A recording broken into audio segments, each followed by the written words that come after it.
People were being chosen one by one. It started slowly, with the instructor scanning the room and picking out names from his list. "John, pair up with Mike," he'd say, and those two would step forward, shaking hands lightly before moving to a clear spot on the mat. Then came more calls. "Sarah, you're with Alex and Kim, head to the left side." Names echoed off the walls, and small groups started to form, people shifting their feet and adjusting their stances as they found their places. Bruce Lee stayed where he was, right in his initial spot near the back. He didn't lean in or make any motion to draw eyes toward him. His expression remained neutral, like he was just observing the process unfold without any personal stake in it. When everyone else had moved after the last few names were called and the final clusters came together, he was the only one still standing in that open area. The room felt a bit emptier around him now, with the groups pulling the focus elsewhere. The training hall itself was a large, open space, the kind you'd find in an old community center or a dedicated martial arts studio. It had that familiar smell of sweat mixed with the faint rubbery scent from the thick blue mats covering most of the floor. These mats were worn in places, with scuff marks from countless feet sliding and pivoting during drills. Afternoon light streamed in through the high windows along one wall, slanting across the room and catching tiny specks of dust floating in the air, making the whole place feel alive with subtle movement, even when things were quiet. The floor was marked with white tape in straight lines and wide circles, outlining areas for footwork practice or sparring simulations. Around 30 or 40 students filled the space at the start, a mix of ages and builds, some younger folks in their 20s, others middle-aged, all there for the class. Their outfits varied.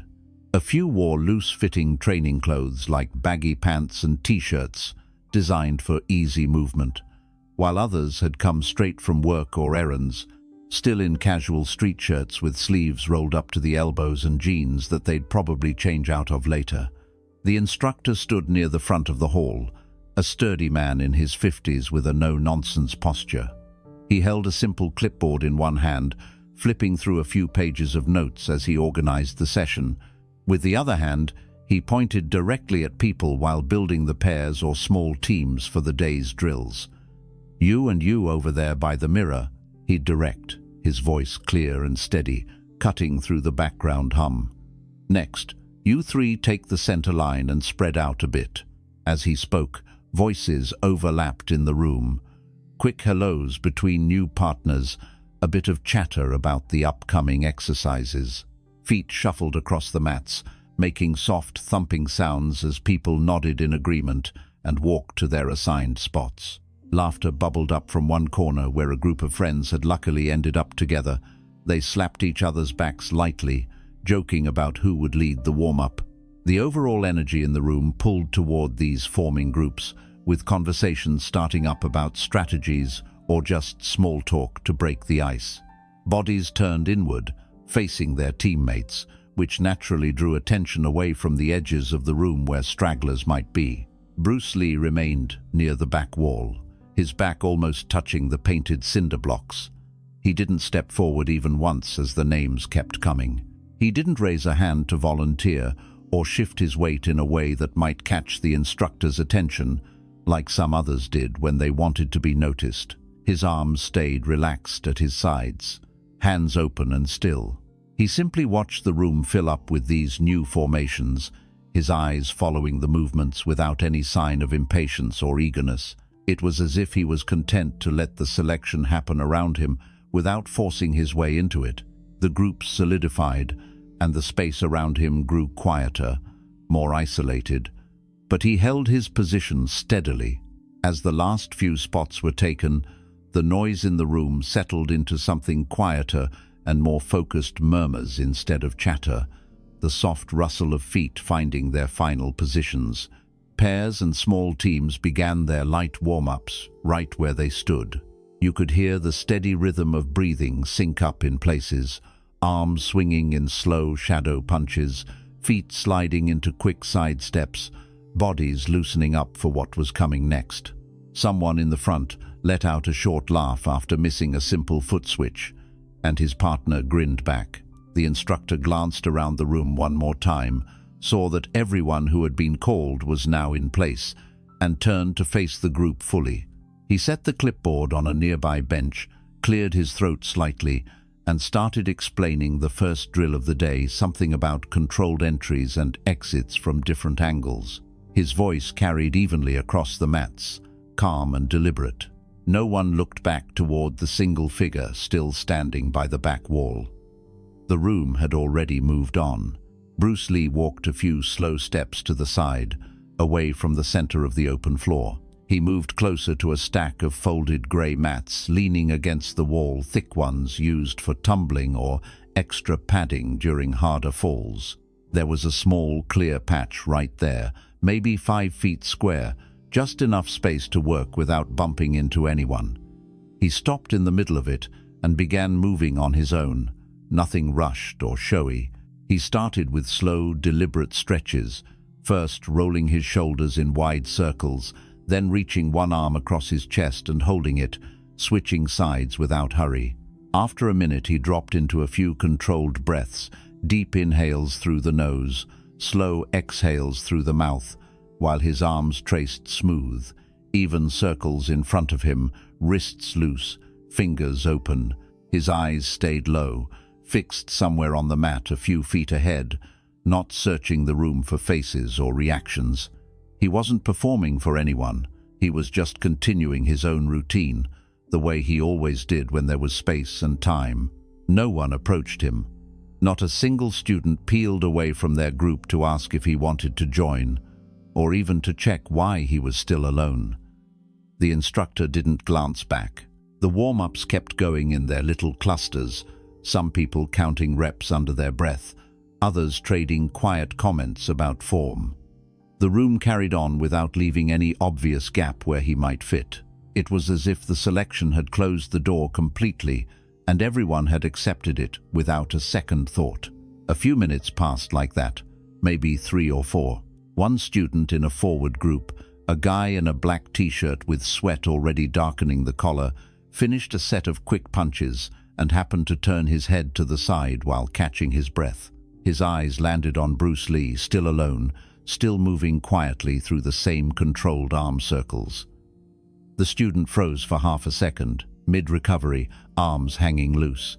He blinked, then looked over at his partner, who was wiping his forehead with the back of his wrist. The partner followed the glance, saw the same thing, and his own movements slowed. They didn't say anything out loud, not yet, but the easy rhythm they'd had broke. Their next rep came out half speed, hesitant, like they were suddenly aware of something off balance in the room. Another pair nearby noticed the hesitation almost right after. They were maybe 15 feet closer to the center, a woman with her hair tied back in a tight ponytail, and a taller guy wearing an old academy hoodie. The woman had just finished a slow knee lift drill and was lowering her leg when she caught her partner's eyes flicking sideways. She followed the look. There was Bruce Lee again, still in his small cleared space by the stacked mats, arms moving in the same even circles, breath steady and quiet.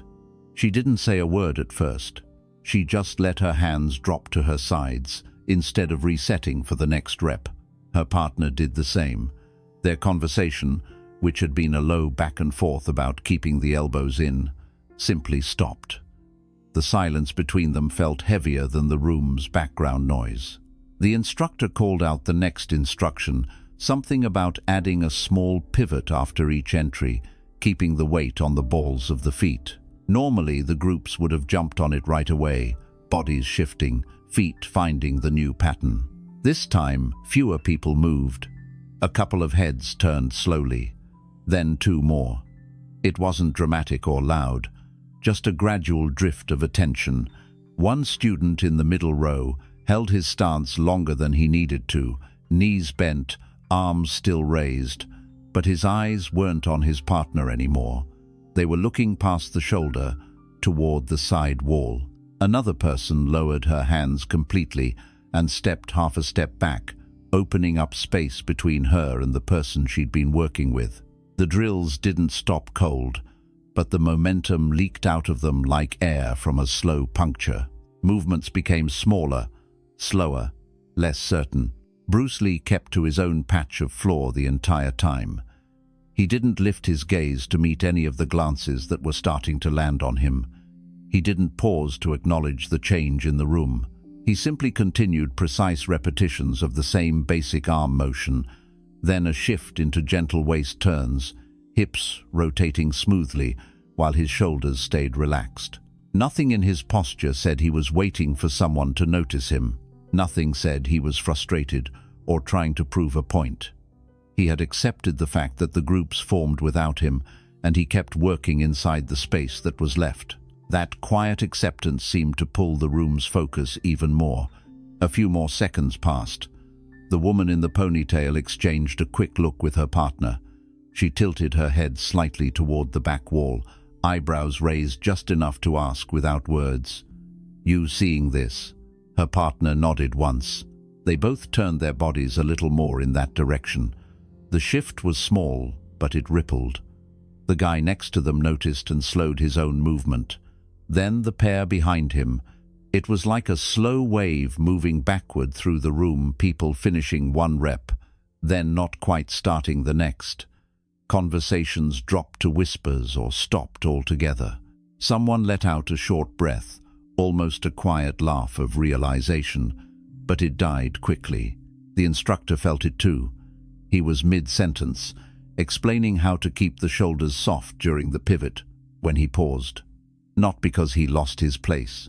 He paused because the energy in front of him had changed. Fewer eyes were on him. Fewer bodies were in motion. He scanned the room again, left to right, then back, and his gaze settled on the lone figure by the stacked mats. Bruce Lee was still moving, still breathing evenly, still separate. The instructor didn't speak right away. He just stood there, arms folded loosely, watching. A quiet settled over the closer students first, then spread further. One of them murmured something low to the person beside him. The words weren't loud enough to carry, but the tone was enough. The attention had drifted fully now. The room was no longer divided into small working groups and one person on the outside. It was becoming one space again, and the center of that space was starting to shift. The instructor noticed next. He had been speaking in that steady, measured way instructors do, explaining how the pivot should start from the hips, not the shoulders, when the words trailed off mid-sentence. Not because he forgot what came next. He simply stopped because the room in front of him had changed. The usual chorus of small affirmations, the soft echoes of feet adjusting, the occasional quiet "got it" from a student, they were gone. He lifted his eyes from the group he'd been facing and scanned slowly across the mats. Left side, center, right side, then back again. His gaze settled on the lone figure by the stacked mats. Bruce Lee was still there, still moving through his own quiet sequence, arms tracing the same calm circles, breath even and unhurried. The instructor's expression didn't tighten or soften much. He just stood still for a beat, arms folding loosely across his chest, clipboard forgotten on the bench behind him. He didn't call out anything yet. He watched. A quiet settled over the students closest to the front first. One of them, a shorter man with glasses and a faded blue rash guard, turned his whole body a quarter turn toward the back wall. The person beside him noticed and did the same. Then another. It spread without anyone forcing it. Murmurs started, low and brief. One student leaned toward his partner and said something under his breath, maybe just, "He's still back there," or "Look." The exact words didn't carry far, but the tone did. Soft surprise, a touch of recognition. The word moved through the room like a ripple on still water. People in the back rows began to shift their weight, turning shoulders, opening stances so they could see more clearly. No one was rushing or pointing. It was gradual, almost reluctant at first, like the room itself was waking up to the fact that one piece was missing from the picture. The drills had petered out completely by now. A few people still held half-raised hands from the last rep, but their arms dropped slowly, like they'd forgotten why they were up. Others stepped back from their partners, creating little pockets of open space on the mats. No one restarted on their own. The instructor's pause stretched longer. He looked at the scattered groups, then back at Bruce Lee. The silence wasn't uncomfortable, it was attentive, waiting. Finally he spoke. His voice cut through the quiet, without being raised. "Bring him in." It wasn't a shout. It wasn't even a full command. Just 3 words, said plainly, like he was stating something obvious that everyone had already started to feel. A student near the front tall, wearing a plain grey hoodie, nodded once without hesitation. He broke from his spot, walked across the open floor with calm steps. He didn't hurry. He didn't reach out to grab an arm or urge anyone along. He stopped a respectful distance away, maybe 4 or 5 feet, and said something low. No one else heard the exact words. It could have been, "Hey, come join us," or just, "They're waiting for you." Whatever it was short and direct. Bruce Lee finished the motion he was on arms, completing one last slow circle, then lowered them naturally. He looked up for the first time in a while. His eyes met the student's briefly. He gave a small nod, nothing exaggerated. The student stepped aside, opening the path. No one else moved yet. The room stayed quiet, eyes on him now, waiting to see what came next. Bruce Lee walked forward. No rush in his steps, no dramatic pause to let the moment linger. He moved at his normal pace, calm, even strides across the mats. The groups parted slightly as he passed between them, not because anyone pushed or shoved, but because people shifted their weight just enough to make room.